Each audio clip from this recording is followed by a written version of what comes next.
మన కష్టాలు సమస్యలు పరిష్కారమయ్యి మనము ప్రభుత్వం ద్వారా సెంట్రల్ నుండి స్టేట్ నుండి మనకు ఎన్నో సంక్షేమ పథకాలు ఉన్నాయి.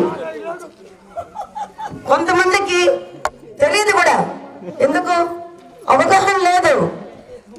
రాజకీయ నాయకులు అలాగే ఉన్నారు, ప్రస్తుత అధికారులు కూడా వారికి ఎటువంటి ప్రలోభాలు ఉన్నాయో తెలియదు, లేదు వారు కొన్ని ఇబ్బందికర పరిస్థితులు తీసుకొస్తున్నారు కాబట్టి వాళ్ళు కూడా మీకు అవగాహన కల్పించలేకపోతున్నారు.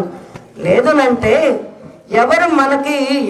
ఎవరికి భిక్షం వేస్తున్నారు? ఇక్కడ మీరు ఓటు ద్వారా భిక్షం వేస్తే వచ్చిన ఇప్పుడు అధికార పార్టీ మీరేం చేయాలి? భిక్ష మీరు అపాత్రదానం చేశారు, అవునే ఒప్పుకోవాలి. ఒక్కోసారి మన తప్పు మనం ఒప్పుకోవడం ద్వారా మనం ఒక స్టెప్ పైకి వెళ్తాం. ఇంకా మనం ఒప్పుకోవాలి, మనం చేసిన తప్పు ఒప్పుకోవాలి. ఈసారి దయచేసి ఒక్క చిన్న తప్పటడుగు కూడా పడడానికి వీల్లేదు. నేను మీ అందరినీ ప్రాధాయపడుతున్నాను, విజ్ఞప్తి చేస్తున్నాను, మనవి చేసుకుంటున్నాను. ఎందువల్ల అంటారా?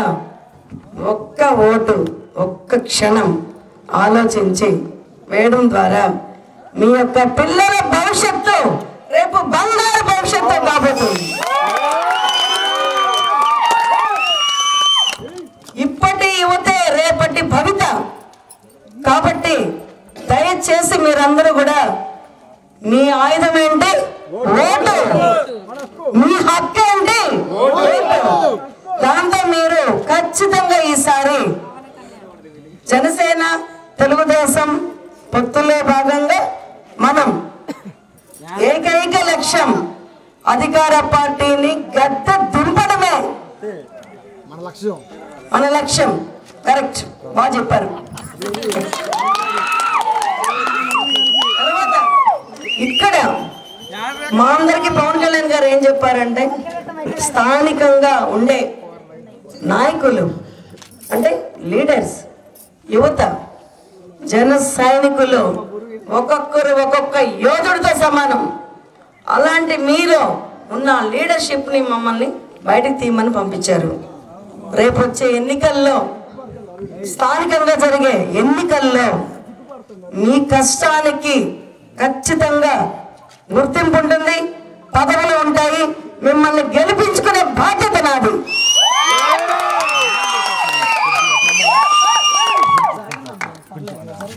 ముఖ్యమంత్రిగా 3 సార్లు నారా చంద్రబాబు నాయుడు గారు ఉన్నారు. అయితే పదవిలో ఉండి చంద్రబాబు నాయుడు గారు పదవిలో ఉండి సీఎం గా అభివృద్ధి పదం వైపు తీసుకువెళ్లారు ఆంధ్రప్రదేశ్.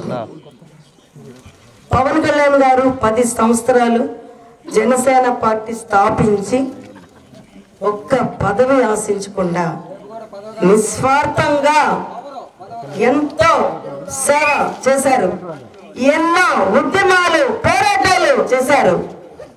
అటు పదవి తీసుకున్న సీఎం గా చంద్రబాబు నాయుడు గారు ఎంత చేశారో, పదవి లేకపోయినా పదవి ఆశించకుండా 10 సంవత్సరాలు కష్టాలని కళ్ళు తెరిచి వారందరినీ ఆదుకున్న ఆపత్ బాంధవుడు పవన్ కళ్యాణ్ గారు.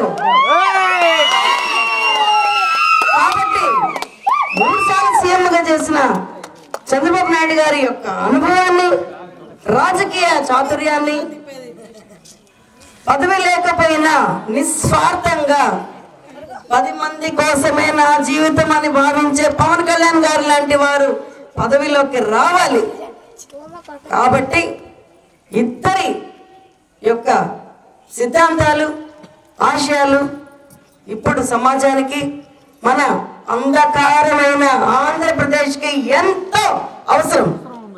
కనుక మీరు దీన్ని చాలా బాగా గుర్తుపెట్టుకోండి.